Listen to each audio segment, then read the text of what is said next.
Selamat sore semua. Itu dari Aceh, Pak. Selamat sore. Selamat sore Pak Yongki, selamat sore Pak Paul, selamat sore para senior, para sepuh, Ibu Yana juga ada. Spesial buat para pembawa materi hari ini pada luar biasa. Setidaknya materi yang dibawakan pada hari ini merefresh kembali kita semua yang sudah sangat lama terkungkung di dalam keadaan ini, yaitu pandemi. Semoga ini juga menjadi bahan kita untuk kemudian merespon demand yang kedepannya akan kita terima, baik domestik maupun overseas. Saya agak keluar sedikit pertanyaan saya karena tadi saya agak terpancing dengan pertanyaan Pak Riki tentang vaksin. Ya. Sehingga saya mengira bahwa mungkin saya bisa bertanya hal lain juga. Yang pertama, secara organisasi INTOA, saya ingin bertanya kira-kira sejauh mana keyakinan kita merespon adanya informasi tentang dibukanya international border di tanggal 1 atau 2 Desember mendatang. Apakah ini masih sebatas wacana atau memang ini sudah ada keseriusan dari pemerintah untuk melakukan ini, sehingga kita tidak lagi terjebak seperti apa yang sudah pernah disampaikan bahwa international border akan dibuka di 15 September, lalu kemudian kita semua membuang energi untuk merespon dengan melakukan banyak hal, lalu pada akhirnya itu tidak jadi. Nah, apakah di 1 Desember ini juga ada keseriusan ke sana sehingga energi kita tidak lagi terbuang percuma seperti di September itu. Terus yang kedua, saya juga menerima email dari INTOA tentang stimulus yang sudah pernah kita bahas dulu, tapi sekarang ada semacam prasyarat di mana kita harus menyerahkan atau menyampaikan production kita di tahun 2019 sebagai apa istilahnya seolah-olah itu sebagai syarat bagi kita untuk meyakinkan pemerintah atau pemerintah merasa yakin sehingga program stimulus itu dapat digelontorkan dalam waktu dekat. Nah, ini pertanyaan saya kepada INTOA. Terima kasih atas jawabannya. Selamat sore untuk kita semua. Baik, terima kasih Pak Franky. Mungkin Pak Ketua atau Pak Riki yang ingin menjawab? Kalau sebaliknya Pak Ketua ya, karena Pak Ketua baru saja tadi meeting sama Kemenparekraf, mungkin ada update juga mengenai begitu border. Saya jawab pertama, terima kasih, nanti dibantu Pak Riki. Ya, terima kasih Pak. Karena kami dua kadang-kadang hotline, ya. Tapi banyak hal juga kami tidak banyak mendapatkan informasi yang komplit. Pertama, jawaban pertama tentang vaksin, itu sebetulnya juga yang disampaikan oleh Pak Riki tadi. Saya sependapat Pak Riki, saya belum jawab bahwa memang apabila kita ditanyakan oleh negara-negara asal wisatawan, kita boleh kok bertanya kembali, apakah teman-teman kita di sana sudah melakukan vaksin? Betul, sekarang ini berlomba-lomba, semua negara mengatakan bahwa kami ready dengan vaksin. Amerika pun yang sudah 11 juta, maaf, kemarin, positif 11 juta, yang sudah meninggal sudah sekian ratus ribu, itu mengatakan bahwa vaksin sudah siap. Sehingga ada kabar burung, Pak Luhut pun terbang ke sana untuk bernegosiasi tentang vaksin ini. Bagi saya Pak, apabila vaksin itu sudah ada, dan sudah bisa masuk di negara kita, saya katakan bahwa marilah kita bervaksin beramai-ramai untuk diri kita sendiri dan juga untuk meyakinkan partner kita di luar negeri bahwa vaksin sudah ada dan kami sudah bervaksin. Itu pertama. Sorry, yang kedua. Yang pertama, negara-negara asal wisatawan kita tanya kembali agar mereka bervaksin atau melakukan tindakan vaksin. Dan yang kedua, kita pun kalau sudah di negara ini, saya membaca bahwa Presiden juga mengatakan, saya adalah orang pertama yang mau dicoba. Ya. Saya kira saya juga lah, masa takut? Ya. Saya vaksin, mau, supaya cepat selesailah masa takut sama COVID ini terus-menerus. Yang ketiga, Pak Franky, saya tidak tahu kalau ada isu yang mengatakan bahwa border akan dibuka tanggal 1 Desember. Yang dikatakan oleh imigrasi, dan itu yang terakhir adalah kemarin siang, dalam komunikasi saya dengan beliau, beliau mengharapkan bahwa dalam waktu dekat, pimpinan negara yang paling tinggi, presiden dan menteri-menteri, membuat keputusan agar border kita dibuka untuk turis. Yang pasti, yang sekarang dibuka adalah untuk bisnis, real bisnis, dan juga untuk official. Jadi, bukan untuk turis. Bapak dan Ibu, 2 hari terakhir saya diganggu oleh email-email dari partner saya di luar negeri yang berasal dari orang-orang bule yang tinggal di negeri kita ini. Ya. Yang menjadi pahlawan-pahlawan kepada partner kita di sana. Ayo minta visa, ini ada loh. Apa yang terjadi Bapak dan Ibu? Visa yang dijelaskan berulang-ulang oleh Bapak Agus Abdul Majid.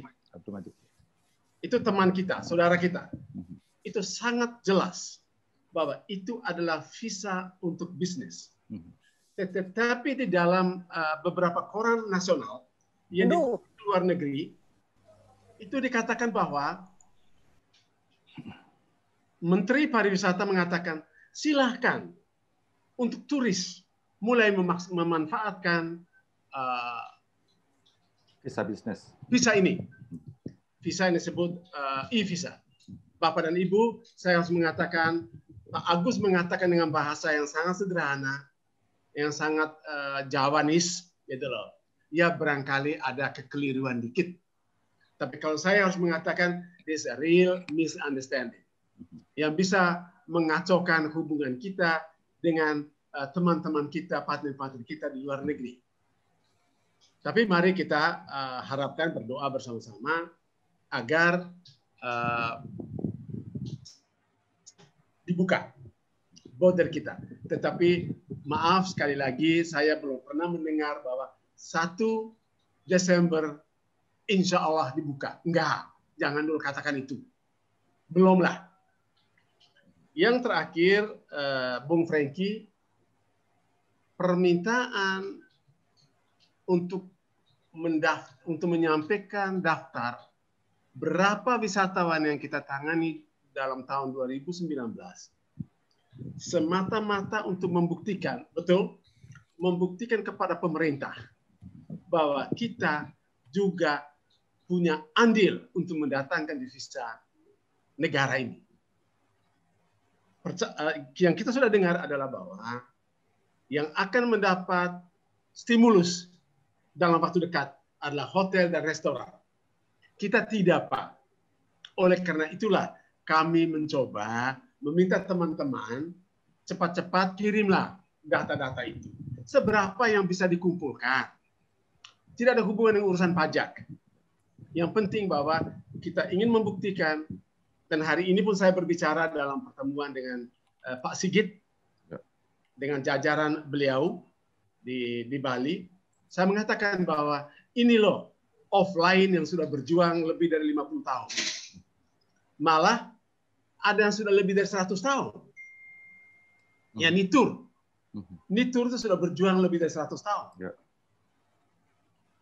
Nah, Pak Sigit sudah bisa mengerti, tetapi Pak Sigit harus bisa mempengaruhi seluruh kementerian, terutama menterinya sendiri.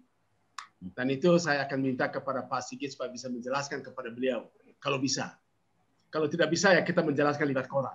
Saya kira itu saja, Bung Franky. orang Aceh.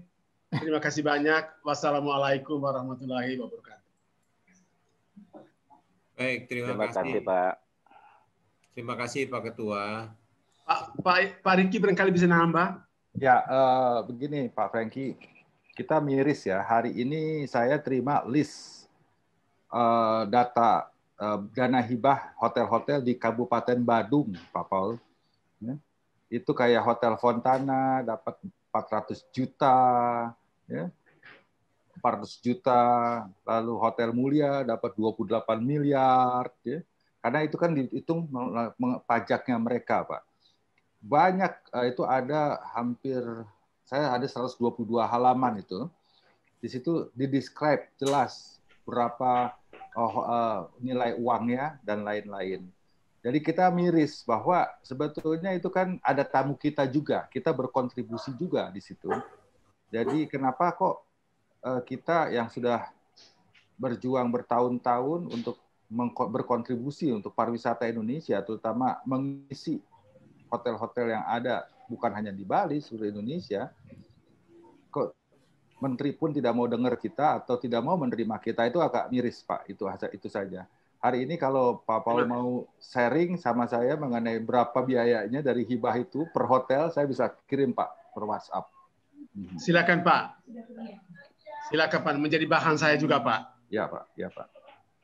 Terima kasih, Bapak-Bapak dan Ibu-Ibu sudah dengar itu. Bapak-bapak dan Ibu-Ibu, di mata Menteri Pariwisata Republik Indonesia belum dihitung. Ini bahasa saya agak mungkin keras ya.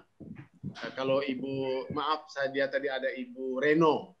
Ibu Reno boleh bicara, saya minta. Karena Ibu Reno ini adalah pemain lama di pariwisata. Ibu juga punya hotel, pasti Ibu sudah dapat bagian. Yeah. Halo Ibu Reno, are you there? Bu Reno, silakan Bu Reno. Ibu tolong bilang dong berapa yang Bapak Ibu terima bagi dengan kami. Oke, barangkali Ibu Reno. Oke, sudah good. Ya Ibu, silakan. Selamat sore kawan-kawan, apa kabar? Salam sehat. Selamat sore Bu Reno, salam sehat juga. Iya. Selamat sore Bu Reno. Sama sepertinya, kita semua sama sebetulnya Pak Paul. Kita masih tunggu-tunggu, tapi juga belum dapat informasi apa-apa nih. Ya betul, kami ada hotel kecil di Labuan Bajo dan di Raja Ampat, tapi juga masih daftar tunggu waitlisted. Itu makanya sepertinya memang kalau kita lihat agak kurang adil, tapi mungkin kementerian itu atau pemerintah itu punya dia pertimbangan tersendiri. Kalau tadi disebutkan bahwa sampai Hotel Mulia dapat sekian puluh 28 miliar, Bu. 28 miliar ya. Itu angkanya baru saya kirim ke Pak Paul. Itu artinya barangkali dia punya sales tuh udah wah. Ya, berapa? betul. Nolnya udah nggak bisa muncul di kalkulator lagi gitu. Betul. Mungkin dari situ dilihat juga. Dengan kalau kita kan misalnya kita jual hotel, kita capek-capek keluar negeri, kita promosi ini itu biaya sendiri seringan kan. Cuma kalau kita taruhlah bayar hotel, kita jual hotel, sebetulnya yang kita dapatkan untuk kita sendiri itu kan hanya sangat sedikit gitu. Nah, karena sangat sedikit itu mungkin komisi atau kita markup, dari situlah akan dihitung.